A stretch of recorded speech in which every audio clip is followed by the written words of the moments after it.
The UK Home Secretary has confirmed details of a new agreement signed with France in an attempt to reduce the number of people crossing the English Channel on small boats. This year has seen the highest number on record, with more than 40,000 people making that crossing. Under the latest deal, the UK will increase the amount of money it pays France each year to £63 million, up from £55 million. So what will this money be spent on? For one thing, more police patrols. There'll be a 40% increase in officers patrolling beaches in northern France to improve early detection and disruption of illegal small boat crossings. So from around 200 to 300 officers.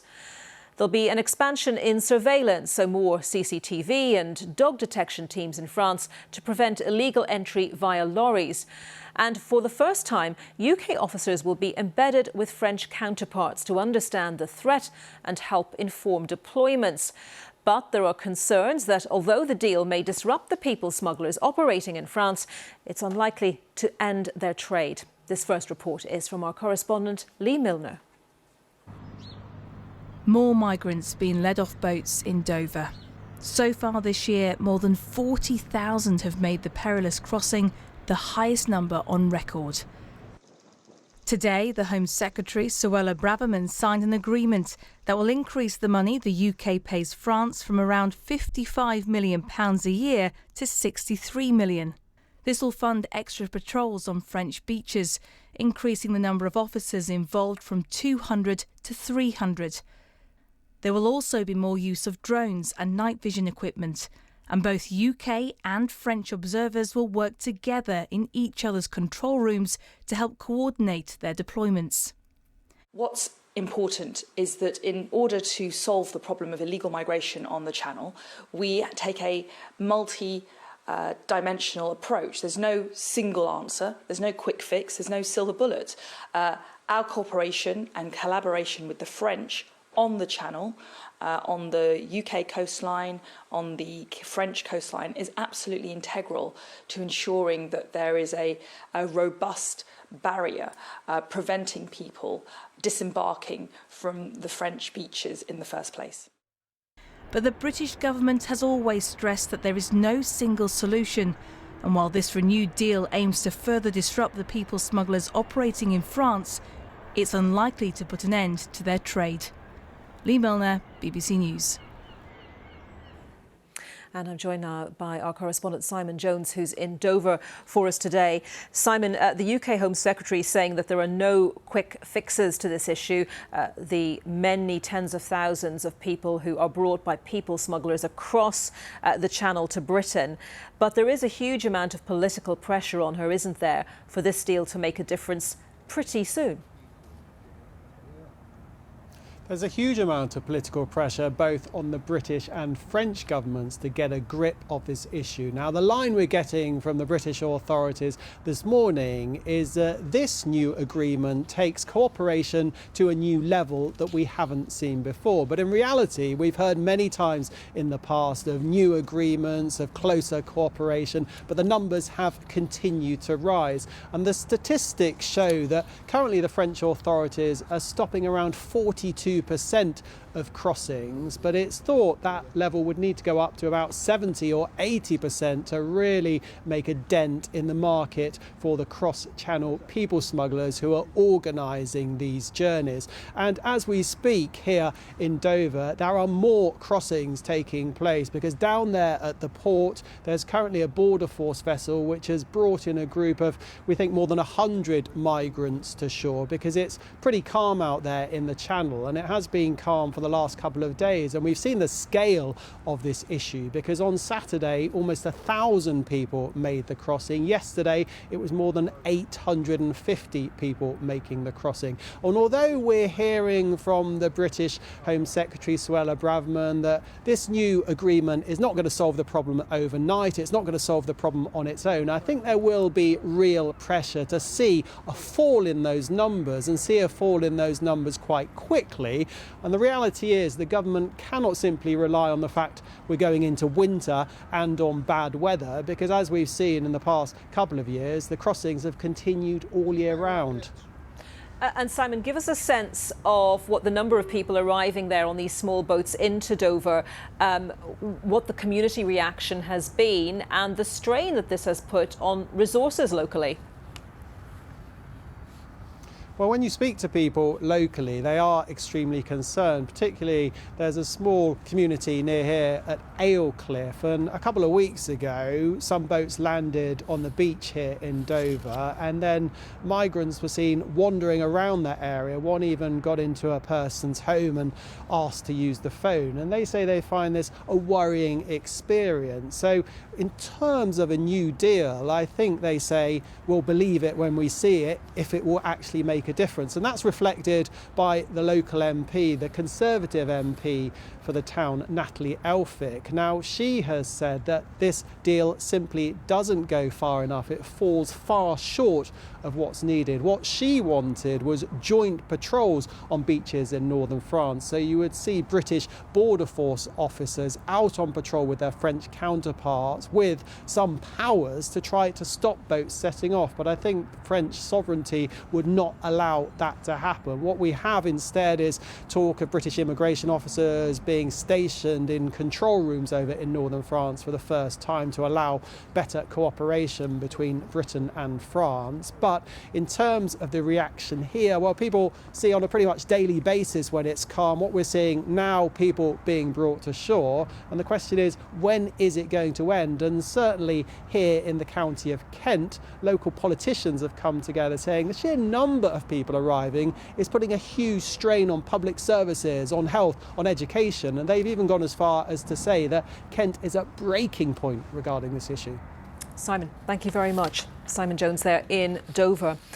Well, let's get the thoughts on this story from the French perspective. Earlier we heard from our correspondent Hugh Schofield in Paris. Well, everyone is trying to put a positive spin on this because what is new is that there is a spirit of cooperation and of friendship back between France and Britain, which has to be a good thing. So both sides are smiling, both sides are saying, you know, a very important measure which is going to lead to, they hope, you know, a big change in the way the problem is addressed. I have to say that, I mean, anyone looking on this dispassionately and from the outside has to be filled with skepticism and caution, because as we're hearing there from Simon, I mean, this is the nth time the same emotions have been expressed over the years. Back in 2018, Theresa May and Macron signed a deal at Sandhurst, which basically used exactly the same language. It wasn't boats back then, but it was the ongoing problem. And all the promise then was of, you know, a bright new beginning. Before that, I can recall going back 25 years to the opening of the Sanguette reception centre, you know, at the end of the 1990s. Exactly the same thing. The problem goes on because of the demand, the pressure, and the inventivity of smuggling gangs and the generally humane response from our governments, which it means there's no massive crackdown, and people feel that they can still come and not face any major you know, threat to themselves or their lives. They keep coming. Will this change things? Frankly, one has to express a large degree of doubt. This idea of you know, people, officers from Britain being embedded with French teams, it's not clear. What does that mean? Does that mean they're going to help out and actually intervene? Does that mean they're going to be able to offer advice? Well, how can they offer advice to the French about what the French are doing on their own soil? It's all left very, very vague. What is true is that there will be more police patrolling. That will presumably make a difference. But let's not forget as well that when it comes to sharing intelligence, that was one of the big breakthroughs of the Sandhurst Agreement in 2018, the establishment of a joint intelligence and coordination centre, which is still there in Coquelles. What's it been doing? Why does the arrival of more intelligence sharing make a difference when that doesn't seem to have made a difference? Hugh Schofield in Paris for us. Well, joining us now to discuss this further, we have Enver Solomon, who is CEO of the Refugee Council, a charity which provides support and advice to refugees and asylum seekers, and also joined by Lauren Starkey from Love 146. That is an anti-child trafficking organisation. She works with mainly young trafficked Albanians. Enver and Lauren, thank you very much for joining us today. Enver, first of all, to you, this is the the fourth agreement between France and Britain in the last 3 years.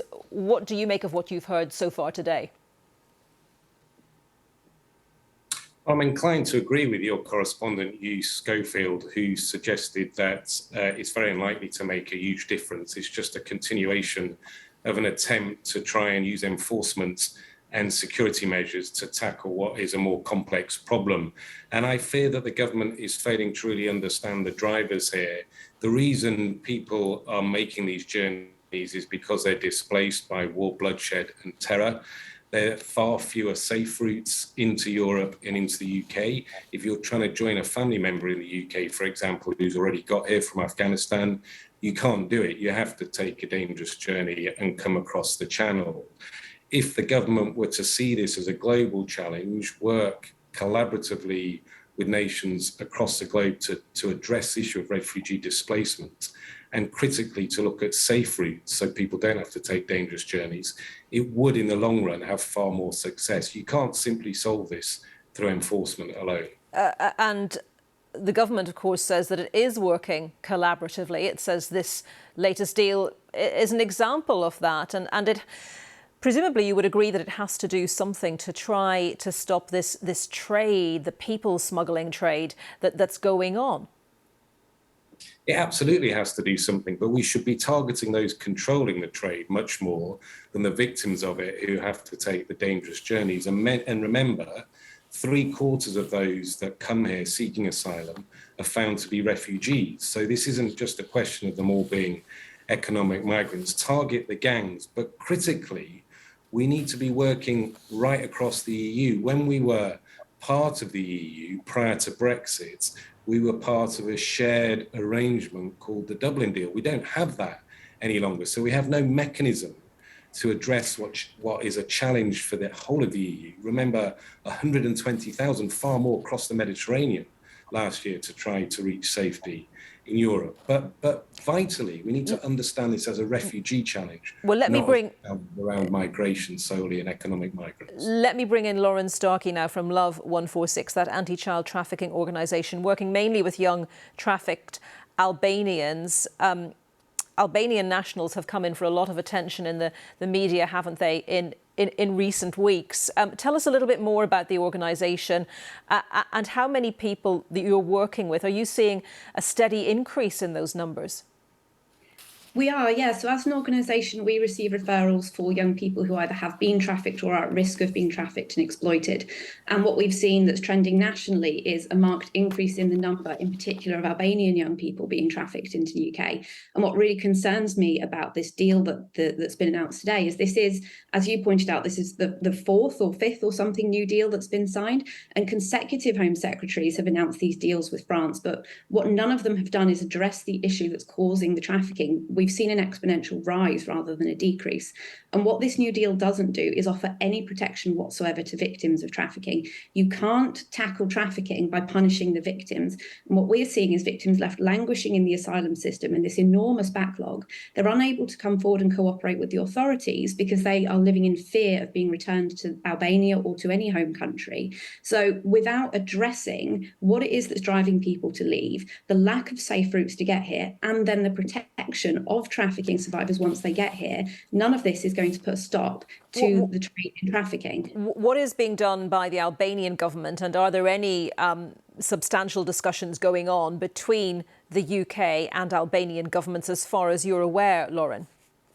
So what we keep seeing are these deals being signed between the UK and the Albanian government to remove people and return them to Albania. But that doesn't, again, do anything to address the drivers that are forcing people to migrate. And there is a massive gap in between what the Albanian government and authorities are claiming they are doing to make improvements and what the reality on the ground is for their citizens, which is driving so many people to want to leave. So all of this is kind of focused at these governmental agreement levels without doing anything whatsoever to address the needs of the victims on the ground. And Enver, just briefly, because we're almost out of time, a final thought from you, if I may. What, in a nutshell, do you think would create a fairer system that would acknowledge that one country on its own cannot deal with this entire crisis, but which would allow people who have a legitimate need to arrive here, to claim asylum, to get through, to be processed quickly, efficiently? Well, nations need to share responsibility and agree what they're going to each individually do. And the UK needs to do that and give people a fair hearing when they come here and critically treat them with humanity, so we don't see the horrendous treatment that they had in Manston. And we don't have what we've released today at the Refugee Council, data showing that people are waiting up to 3 years and up to 5 years, 1 in 10 up to 3 years waiting for a decision. That's just not good enough. OK, Enver Solomon, CEO of the Refugee Council, and Lauren Starkey from the anti-child trafficking organisation Love 146. Thank you both very much.